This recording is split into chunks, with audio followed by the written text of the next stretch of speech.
Hello everyone, कैसे हैं आप? I hope you all are doing great. Class 12th सितंबर एग्ज़ाम्स 2025 की तैयारी ज़ोरों शोरों से चल रही है, मुझे पता है। और अभी तक मैंने आपको पिछले 2 वीडियोस में एक तो सारे जो चैप्टर्स हमारे सितंबर एग्ज़ाम्स तक आने हैं उसमें मैंने आपको 1 मार्क्स के questions, important question, short questions का एक कंप्लीट वीडियो बनाया था और मैंने वो आपको करवा दिए हैं। और मुझे अच्छे कमेंट्स मिल रहे हैं कि आपकी तैयारी जो है 1 मार्क्स में बहुत बढ़िया तरीके से हो गई है। और सेकंड वीडियो में मैंने आपको 2 सैम्पल पेपर्स में से 1 मार्क्स के क्वेश्चंस हैं वो मैंने करवा दिए हैं। तो तैयार हो जाइए with your pen and copies. आज मैं आपको एक 3rd सैम्पल पेपर करवा रहा हूँ और वो पूरा करवा रहा हूँ। आज इस वीडियो में मैं आपको करवाऊंगा 1 मार्क्स और 2 मार्क्स के क्वेश्चंस, और मेरे आने वाले वीडियोस में मैं आपको बाकी जो पेपर होगा जिसमें हम लोग 4 मार्क्स और 6 मार्क्स के क्वेश्चंस भी करेंगे। So be ready with your pen and copies. This is doctor RPS Toor from the quest for maths. Only on this platform you can have expertise mathematics knowledge from school to college and competitions.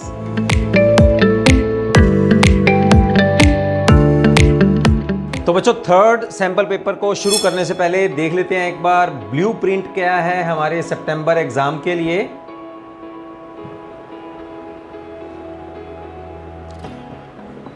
तो यहां आपको 4 sections available होंगे question paper में।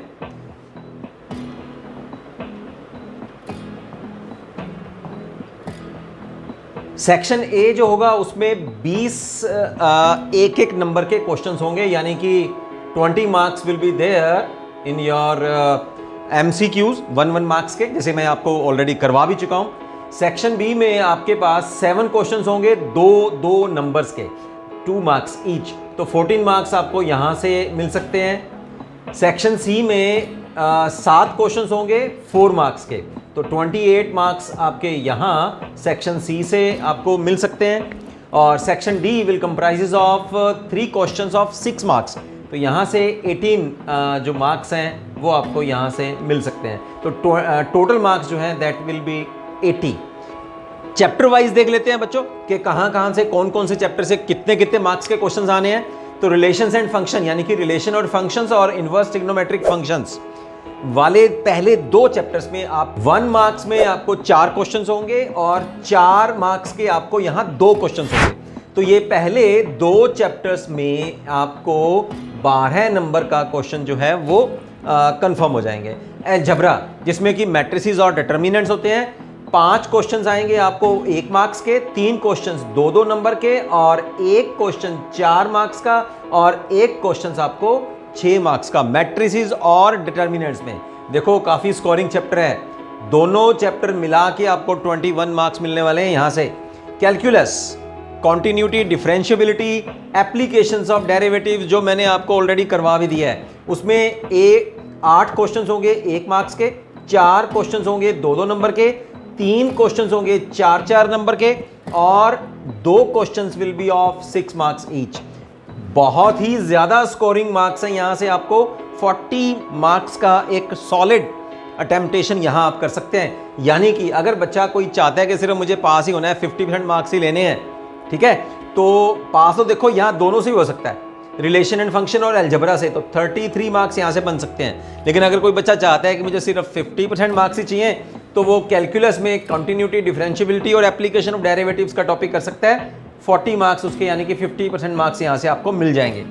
Linear programming जो है वो list marking में है, यहाँ से 7 चैप्टर है हमारे पास, उसमें 3 क्वेश्चन 1 नंबर के और 1 क्वेश्चन 4 नंबर का, यानी कि 7 नंबर के आपको यहाँ से जो क्वेश्चंस हैं वो मिलने वाले हैं। ठीक है, तो अभी तक भी देखो बच्चों, अगर अभी तक भी आपने ये सारे चैप्टर्स नहीं करे हैं तो ये सारे के सारे चैप्टर्स अवेलेबल हैं मेरे चैनल पर। गोल्डन चांस है, अभी भी दिन पड़े हैं आपके पास, जल्दी से जाइए चैनल पे और इन सभी चैप्टर्स को डिटेल में कर लीजिए। राइट, पहली बात तो ये हुई। और जो मैंने पिछले 2 वीडियोस में आपको 1 मार्क्स के और सैम्पल पेपर, 2 सैम्पल पेपर में भी 1 मार्क्स के क्वेश्चन जो करवा दिए हैं, नहीं किए हैं तो जल्दी से वो कर लीजिए, बहुत ही फायदा होने वाला है। शॉर्ट क्वेश्चन है, मेरे एक्सपीरियंस के हिसाब से आपको 100% उसमें से क्वेश्चन अवेलेबल होंगे एग्जामिनेशन। आज मैं फिर आपको एक थर्ड सैंपल पेपर शुरू करवाने जा रहा हूं, जैसे कि मैंने आपको पहले बताया, जिसमें मैं आपको 1 मार्क्स और 2 मार्क्स के क्वेश्चन जो हैं वो कंप्लीट करवाऊंगा। Let's begin with our third sample paper with 1 marks questions. 20 MCQs मैं आपको करवा रहा हूं और जल्दी जल्दी से हम इसको टिक करते हैं इनके आंसर्स को। Okay, first question is fx is equal to tangent x and gx is equal to e power x, then gofx is equal to, gofx का मतलब है gfx, this is equal to gx की value कितनी है, e power x, so gfx कितना हो जाएगा, e power 10 of x, so our B answer is the right answer. Second इसका क्वेश्चन है हमारे पास, जो फर्स्ट क्वेश्चन का सेकंड पार्ट, MCQs कर रहे हैं हम लोग 20 MCQs। Relation R 1 1 2 2 3 3 1 2 2 3 defined on the set 1 2 3। Chapter फटाफट से वो कर लीजिए अच्छी तरह से, राइट। तो इसमें जो ये बनेगा दैट इज अवर रिफ्लेक्सिव, इसका आंसर जो बनने वाला है दैट इज रिफ्लेक्सिव। चेक कर लीजिए, क्योंकि 1 1 2 2 3 3 R में बिलोंग कर रहे हैं और इसमें सेट A से हम लोग एलिमेंट ले रहे हैं। अब 1 2 इसमें है, लेकिन 1 2 तो R में बिलोंग कर रहा है, लेकिन 2 1 R में बिलोंग नहीं कर रहा, तो इसका मतलब ये सिमेट्रिक नहीं है। ट्रांजिटिव देख लीजिए, 1 2 है, R से बिलोंग कर रहा है, 2 3 भी R से बिलोंग कर रहा है, लेकिन 1 3 R से बिलोंग नहीं कर रहा, इसका मतलब ट्रांजिटिव भी नहीं है। तो अब रिफ्लेक्सिव तो है, क्योंकि 1 1 2 2 3 3 जो है वो R से बिलोंग कर रहे हैं। तो सेकंड क्वेश्चन का first part is the answer, a is the answer. Okay, third part में चलते हैं। Sine inverse of sine pi by 3, sine inverse और sine will get cancelled with each other, so D will be your answer. Cos inverse of x is equal to y, then x belongs to, यहां cos inverse of x की वो domain पूछ रहा है, तो inverse cosine function की domain क्या होती है, that is the closed function -1 to 1। Fifth question में common area of each constraint is called feasible region. Maximum value of z 4x + 3y subject to the constraints, ये constraints हमें given है।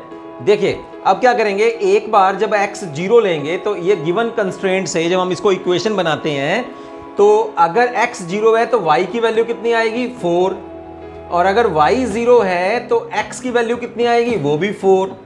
अब एक बार यहां पर 0 4 हम लोग पुट करते हैं, यहां 0 4 पुट करेंगे, 4 0 4, तो z की वैल्यू कितनी आई, 12, और 4 0 के लिए पुट करके देखो, 4 और 0, x की वैल्यू 4 और y की वैल्यू 0, तो यहां आ जाएगा 16, तो z आएगी 16। तो मैक्सिमम वैल्यू कितनी आई फिर हमारी, maximum value is 16। Seventh question देखिए, मिनिमम वैल्यू पूछ रहा है, तो उसमें मिनिमम वैल्यू कितनी है, 12। तो सिक्स्थ पार्ट का आंसर ए और सेवंथ पार्ट का आंसर बी। एट्थ पार्ट देखते हैं। एट्थ पार्ट में वो हमसे कह रहा है कि fx is equal to kx - 1 3x + 5, x is less than equal to 5, x is greater than 5। तो आप k की वैल्यू कंटिन्यूअस आपको दे रहा है, k की वैल्यू वो पूछ रहा है कि भाई k की वैल्यू यहां क्या होने वाली है। तो आप क्या करेंगे, लेफ्ट हैंड लिमिट निकाल लो, limit x approaches to 5 minus के लिए फंक्शन की वैल्यू कितनी है, kx - 1, और limit x approaches to 5 plus के लिए फंक्शन की वैल्यू कितनी है, 3x + 5। यहां अब हम लोग लिमिट ले लेते हैं, यहां x की वैल्यू पुट करेंगे तो ये आएगा 5k - 1, और यहां 5 पुट करेंगे 15 और 5 20, तो k की वैल्यू कितनी आ गई, 21/5। ठीक है, ये 1 इधर ले जाएंगे और 5 से डिवाइड करेंगे, तो a is the right answer. Ninth part देखते हैं। नाइन्थ पार्ट में भी ये लिमिट और कंटिन्यूटी का ही फंक्शन है, fx is equal to sin x / 3x, ये कंटिन्यूअस गिवन है, तो m की वैल्यू पता करनी है। तो अब इसमें क्या मतलब हुआ, इसका मतलब ये हुआ कि आपने लिमिट को फंक्शन वैल्यू के बराबर पुट कर देना है। तो limit x approaches to 0 sin 7x / 3x is equal to x, क्यों, क्योंकि फंक्शन कॉन्टिन्यूअस है 0 पे। अब हम लोग क्या करेंगे कि नीचे भी 7x ही बनाते हैं, limit x approaches to 0 sin 7x, 3 को एक बार आप बाहर रख लीजिए, 1/3, x यहाँ है तो 7 से मल्टीप्लाई और 7 से डिवाइड हम लोग करेंगे, नीचे 7x आ जाएगा, sin 7x / 7x will be 1, बचेगा कितना, m इज इक्वल टू 7/3। मैं थोड़ा स्पीड से कर रहा हूं, डिटेल में अगर आपको करना है एक बार फिर कहूंगा कंटिन्यूटी और डिफरेंशियबिलिटी के चैप्टर में जाइए आप। 10th क्वेश्चन देखिए बच्चों, y is equal to log of x plus x square plus 1 then dy/dx is out of this 4 values कौन सा होएगा। तो आप लोग एक बार लॉगरिथम ऑफ दिस फंक्शन का डेरिवेटिव कर लीजिए, आपके पास जो आंसर बनेगा वो बी आंसर बनेगा। ट्राई कीजिए, डेरिवेटिव कीजिए, नहीं आता तो मुझे कमेंट बॉक्स में बताइएगा, ठीक है। I will solve that question. और ये क्वेश्चन आपको वहां भी मिलने वाले हैं जहां मैंने आपके हर एक चैप्टर में से इंपॉर्टेंट 1 मार्क्स के क्वेश्चन करवा दिए हैं, वो भी अच्छी तरह से कर लीजिए आप। 11th, if fx is equal to x cube minus 8 divided by x minus 2 और ये कंटिन्यूस है, तो इसका मतलब इसकी लिमिट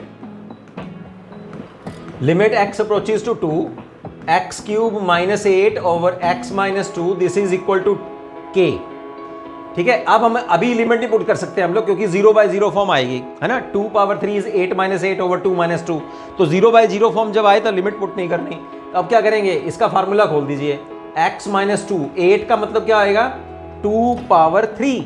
8 को हम लोग ऐसे भी तो लिख सकते हैं ना 2/3, तो x माइनस 2 फार्मूला लगाएंगे a minus b a square minus a b, तो यह आ जाएगा plus 2x plus 2 divided by x minus 2 this is equal to k। और ये लिमिट है हमारे पास x approaches to 2, x minus 2 factor with get cancelled. अब 0/0 फॉर्म कैंसिल हो गई है। अब आप पुट कर दीजिए, तो यहाँ आएगा 4, 2 पुट कर रहे हैं हम लोग यहाँ, 4 + 4 + 4, ये 4 आएगा यहाँ, और k की वैल्यू आ जाएगी आपके पास 12। So your right answer will be D part will be your right answer. आगे है आपके पास 12th question, d/dx of tangent inverse of e power x, तो आपके पास जो आंसर आने वाला है that is B part. 13, y is equal to sine x then x is equal to π/2, y2 is equal to, y2 मतलब double derivative. देखो एक बार डेरिवेटिव करेंगे cos x का डेरिवेटिव करेंगे माइनस साइन x में π/2 पुट करेंगे तो आंसर आएगा -1, a is the right answer. 14th part, if x is equal to 280 y is equal to 80² then dy/dx is कितना आएगा, dy/dx करेंगे तो dy/dt तो नोमिनेटर में आ जाएगा, तो ये आएगा 280 और dx/dt डिनोमिनेटर में आ जाएगा 2a will get cancelled, answer is t, so d is the right option. 15th question देखिए, y is equal to cos inverse of e power x then dy/dx, c is the right answer. Calculate करके देखिए, नहीं आता तो मुझे बताइएगा। Which of the following matrix is a symmetric matrix, 6th question में matrix और डिटर्मिनेंट्स वाले चैप्टर में C is the right answer. Symmetric का हमारे पास फॉर्मूला क्या होता है कि aij is equal to aj है कि नहीं, तो यहां a12 a21 के बराबर है, बाकी 3 मैट्रिसेस में कहीं भी 1 2 2 1 के बराबर नहीं है, राइट। 17th पार्ट देखते हैं, if a is equal to 3 - 7 then a dash is equal to 3 - 7 यानी कि डी पार्ट।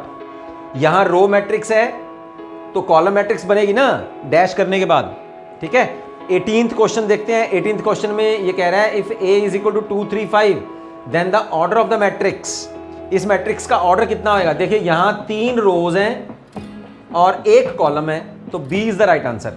19th पार्ट देखिए, 19th पार्ट में if order of matrix a is m cross n, order of matrix b is p cross q then ab, a का order कितना है m cross n, b का order कितना है p cross q, right. तो A be exist करे, इसका मतलब जो प्री मैट्रिक्स है उसका कॉलम, जो पोस्ट मैट्रिक है उसका रोज आपस में बराबर होना चाहिए, that means n is equal to p, n is equal to p मतलब D option is the right option. 20th question देखते हैं, 20th क्वेश्चन में आपको वो कह रहा है कि A B is equal to C where B and C are matrices of order 3 cross 4 and 5 cross 4 respectively, then order of A is what. यहां क्या होएगा, देखिए इसको थोड़ा सा मैं आपको सॉल्व करके बता देता हूं। यहां a और ये b और is equal to c, b का ऑर्डर जो है वो 3 क्रॉस 4 है और रिजल्ट आने वाले का कितना है 5 क्रॉस 4। a का वो पूछ रहा है, a का हम लोग मान लेते हैं m क्रॉस n। अब दो मैट्रिसेस की मल्टीप्लाई कब पॉसिबल होती है, जब पहली मैट्रिक्स की, जैसे मैंने अभी ऊपर बताया आपको 19th पार्ट में, फर्स्ट मैट्रिक्स जो प्री मैट्रिक्स है उसकी कॉलम पोस्ट मैट्रिक्स की रोज के बराबर हो। इसका मतलब n की वैल्यू आ गई हमारे पास, 3 आ गई, तो ये तो बराबर होनी चाहिए। अब जो रिजल्ट बचता है ना, और यहां से जो मैट्रिक्स के ऑर्डर बचे, मल्टीप्लाई देख लिया, उसके बाद ऑर्डर क्या बचे, ए का रो बचा और बी का कॉलम बचा। वो कितना आया, m क्रॉस 4, और वो m क्रॉस 4 रिजल्ट के बराबर आना चाहिए। ए बी का ऑर्डर है आपके पास m क्रॉस 4 और c मतलब ए बी के बराबर। अब यहाँ दोनों मैट्रिक्स आपस में बराबर है, तो m का ऑर्डर कितना आ गया, 5, तो m आ गया आपके पास 5, n आ गया आपके पास 3, तो ऑर्डर बचेगा क्या हमारे पास, a का ऑर्डर क्या आएगा, 5 क्रॉस 3। तो ये थे बच्चों आपके पास 1 मार्क्स के 20 क्वेश्चंस। स्टार्ट करते हैं सेक्शन बी को, जिसमें 2 नंबर के 7 क्वेश्चंस अवेलेबल होंगे, यानी कि 14 मार्क्स के क्वेश्चन सेक्शन बी में मिलने वाले हैं। क्वेश्चन सेकंड स्टार्ट करते हैं कि एक मैट्रिक्स आपको बनानी है 3 क्रॉस 4 ऑर्डर की, ठीक है, और ए आई जे जो गिवन है आपके पास वो है आई स्क्वायर प्लस जे स्क्वायर, ठीक है, यानी कि यहां जो रो और कॉलम की जो पोजीशन होगी उन्हीं के एलिमेंट्स का हम स्क्वायर करके जोड़ना है आपको, ठीक है। तो यहां देखते हैं फिर मैट्रिक्स वो बनेगी क्या। पहले तो देखते हैं कि 3 क्रॉस 4 मैट्रिक्स में आपके पास 3 रोज और 4 कॉलम्स होने चाहिए। ये हमारे पास पोजीशन बन गई, 1 1 1 2 1 3 1 4, 2 1 2 2 2 3 2 4, 3 1 3 2 3 3 3 4। तो 1 1 देखते हैं सबसे पहले, a1 1 यहां पुट करते हैं। a11 का मतलब i1 और j1, तो 1 स्क्वायर प्लस 1 स्क्वायर कितना आ गया, 2। 1 2 देखेंगे तो 1 प्लस 2 का स्क्वायर हो जाएगा 5, ठीक है। 1 3 देखेंगे, a1 3, तो 1 और 3 का स्क्वायर हो जाएगा 10। 1 4, a1 4, 1 का स्क्वायर 1, 4 का स्क्वायर 16, तो कितना आया 17। अब आ जाओ 2 1, a21, a21 का मतलब 2 का स्क्वायर 4, 1 का स्क्वायर 1, तो कितना आया 5, ठीक है। a22 देख लेते हैं, 4 और 4 8। a23 देखो, 2 3 मीन्स 4 प्लस 9 कितना आ गया 13। a24 देखो फिर, 4 और 16 कितना आ गया 20। हर जो भी एलिमेंट है उनका स्क्वायर कर रहे हैं हम लोग। अब आ जाओ a31, 31 का मतलब 9 प्लस 1 कितना आ गया 10। a32 यानी कि 9 प्लस 4 13। a33 9 प्लस 9 18, और a34 9 प्लस 16, तो ये आ गया 25। तो ये हमारे पास 3 क्रॉस 4 ऑर्डर की एक मैट्रिक्स बन गई। थर्ड क्वेश्चन की ओर चलते हैं। थर्ड क्वेश्चन हमें कह रहा है कि if a is equal to 1 2 2 1 and fx is equal to x square minus 2x minus 3, then find fa। तो fa पुट करना है कि नहीं, या fx जो फंक्शन है उसमें आप x की वैल्यू a यानी कि मैट्रिक्स पुट करनी है, तो क्या बनेगी a square minus 2a minus 3i। यहाँ इसके साथ में आइडेंटिटी मैट्रिक्स हम लोग लगा देंगे। आई मैट्रिक्स कितने ऑर्डर की होगी, जितना ऑर्डर ए मैट्रिक्स का है। अब ए स्क्वायर निकालेंगे। ए स्क्वायर का मतलब है इस मैट्रिक्स की आपस में 2 बार मल्टीप्लाई। चलो मल्टीप्लाई करते हैं फिर, 1 1 और 2 4, तो कितना आया 5, 2 और 2 4, 2 और 2 4, 4 और 1 5, तो ये आ गया हमारे पास 5 4 4 5।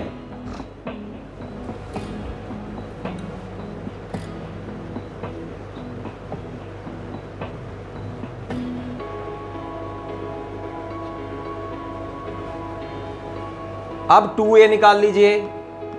2a हमारे पास आएगा, इसको 2 से मल्टीप्लाई करनी है आपने, 2 4 4 और 1 और 3 i निकाल लेते हैं। i का मतलब है 1001, तो 3003 यानी कि यूनिट मैट्रिक्स हो 3 से मल्टीप्लाई कर दिया। अब यहां पुट कर दो, पुट करने के बाद ये वैल्यू भी पुट कर दो, ये वैल्यू भी और ये वैल्यू भी, और फिर उसके बाद ए स्क्वायर में से इसको और इसको माइनस कर दीजिए। That will be your answer of F A. मैं इसका जो बाद का आंसर है वो मैं आपको असाइनमेंट तौर पे दे रहा हूं, सॉल्व करिएगा। फोर्थ क्वेश्चन देखते हैं। फोर्थ क्वेश्चन में हमारे पास 2 मैट्रिक्स गिवन है, ए और बी। और इसमें हम लोगों को पहले ए बी को मल्टीप्लाई करना है, फिर डैश निकालना है, फिर बी डैश और ए डैश करेंगे, यानी कि ट्रांसपोज करने के बाद फिर मल्टीप्लाई करना है। तो सबसे पहले मैं आपको एक पार्ट करवा देता हूं, ए बी डैश। हमें क्या प्रूव करना है, A B dash is equal to B dash A. तो सबसे पहले हम लोग देख लेते हैं कि ए बी की मल्टीप्लाई क्या होगी, 2 1 3 4 1 0, और दूसरी मैट्रिक्स है 1 -1 0 2 5 0। ठीक है, ये है हमारे पास 2 क्रॉस 3 और ये है 3 क्रॉस 2। देखो मल्टीप्लिकेशन पॉसिबल है। बचेगी क्या, 2 क्रॉस 2 मैट्रिक्स बचेगी। चलो फटाफट से करते हैं अब इसको, रो को कॉलम वाइज करेंगे। 2 1 कम 2, ठीक है, 2 को 1 से मल्टीप्लाई करेंगे, 2 और 15 कितना आ गया, 17। ठीक है, अब इसको करते हैं -2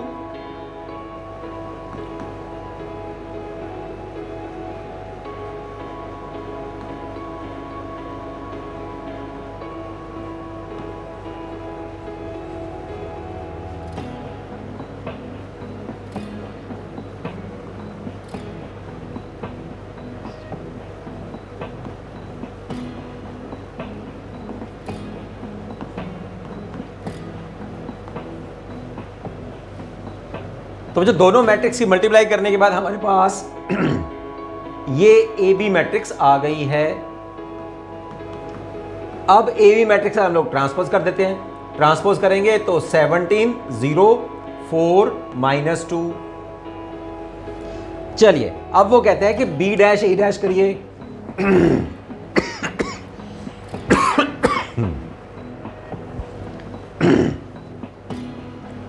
तो बच्चों बी डैश का मतलब है बी मैट्रिक्स का ट्रांसपोज और फिर उसको मल्टीप्लाई करना है ए मैट्रिक्स के ट्रांसपोज से। ये है हमारे पास बी डैश।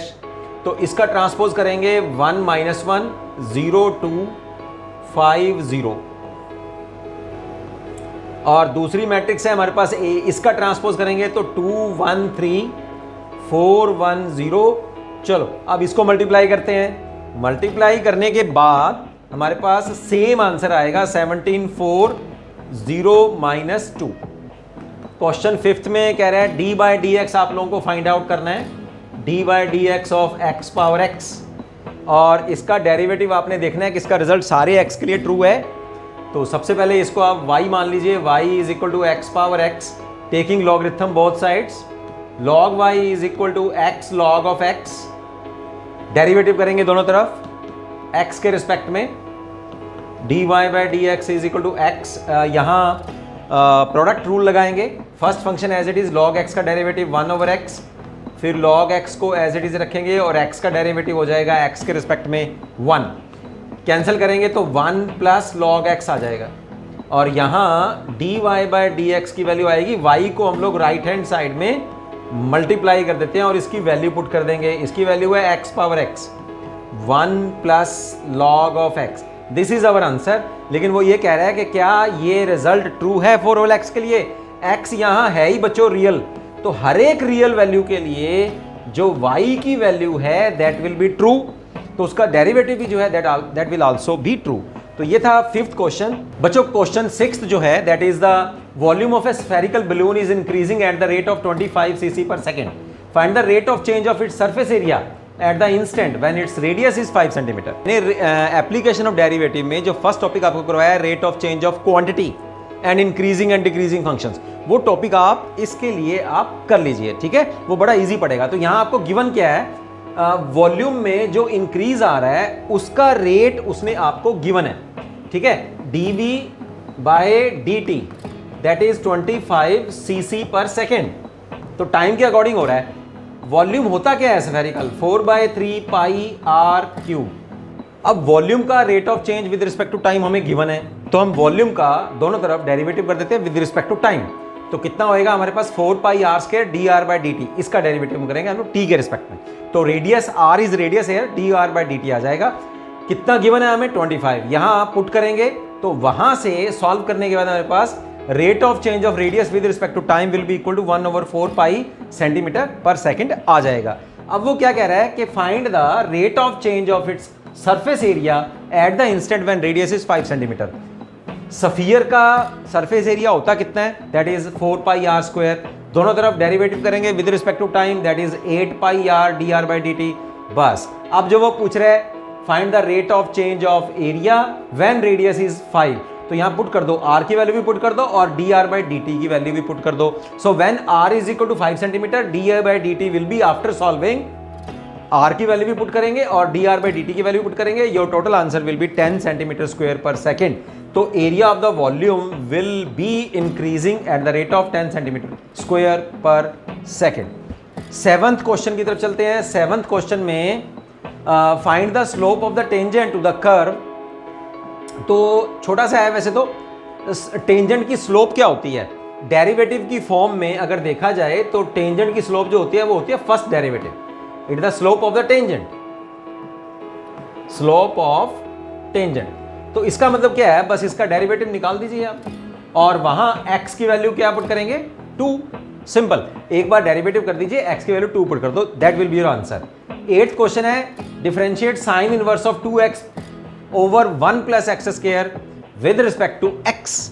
तो यहां इसको y मानिए एक बार से, y is equal to sine inverse of 2x over 1 plus x square. Right, अब मैं क्या कर रहा हूं, मैं यहां पर x की वैल्यू जो है वो मैं पुट कर रहा हूं टेंजेंट थीटा. ठीक है, तो यहां आ जाएगा 2 tangent theta over 1 plus tangent square theta. क्या बनेगा फिर? साइन इनवर्स ऑफ, यहां मैं x की वैल्यू पुट कर रहा हूं 2 tangent theta 1 plus tangent square theta बन जाएगा साइन 2 थीटा. तो साइन 2 थीटा का एक फॉर्मूला होता है टेंजेंट की फॉर्म में. साइन और sine inverse will get cancelled, you will get with 2 theta.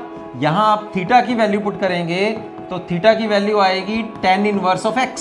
तो ये आएगा 2 tan इनवर्स ऑफ x. तो y की वैल्यू सिंप्लीफाई होने के बाद आपके पास है 2 tan इनवर्स ऑफ x. तो बस आप डेरिवेटिव निकाल लीजिए, dy/dx, यानी कि derivative of this with respect to x is 2 1 over 1 plus x square. ये है formula of the tangent inverse of x, 1 over 1 plus x square. So this is your answer. So यहां बच्चों and होता है हमारा section 2. आज इस video में मैंने आपको 1 मार्क्स और 2 मार्क्स में 3rd सैंपल पेपर के कुछ क्वेश्चंस, कुछ शॉर्ट क्वेश्चंस दिए हैं, इनको करिए आप. नेक्स्ट वीडियो में मिलते हैं जिसमें मैं आपको 4 मार्क्स और 6 मार्क्स के क्वेश्चंस करवाने वाला हूं. सी यू, बाय बाय.